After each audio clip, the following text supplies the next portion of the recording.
This question is a fairly standard application of trigonometric functions.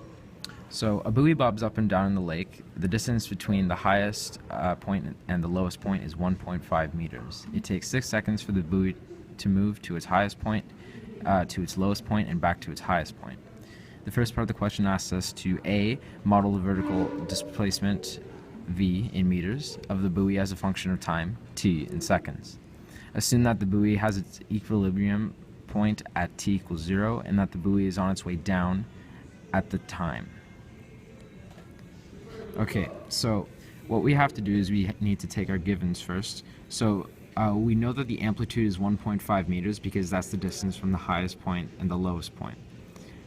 So to get the a value of the function, what we have to do is divide the amplitude by 2. So all we do is 1.5 meters over 2, which gives us 3 over 4 meters.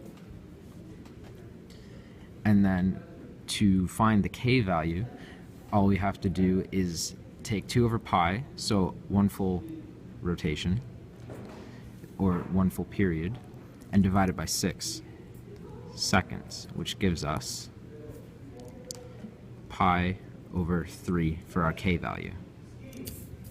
So then the other thing that we know is that the buoy starts at its equilibrium point and immediately goes down. This indicates that it is a sine function, but it is reflected. So to make the function accurate, we would do negative 3 over 4 and then sine pi over 3 t for time. And there we have it. So y equals, v equals negative 3 sine pi over 3t. And that's our function for the first part. Now the second part of the question asks us to sketch the graph. So I've already plotted out the points where the values would be. So it says that it starts at the equilibrium, it goes to its lowest point, which is negative 3 over 4 meters from the equilibrium. So then there. Back to its middle point, to its highest point, and back down. And that's one period.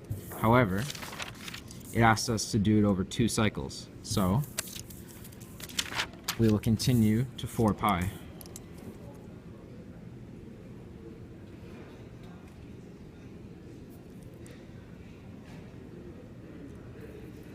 The drawing isn't perfect, but it's close enough.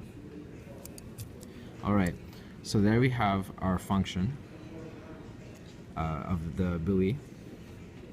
And we can see that 1 period is equal to 6 seconds, which is at 2 pi. So that's 1 full rotation.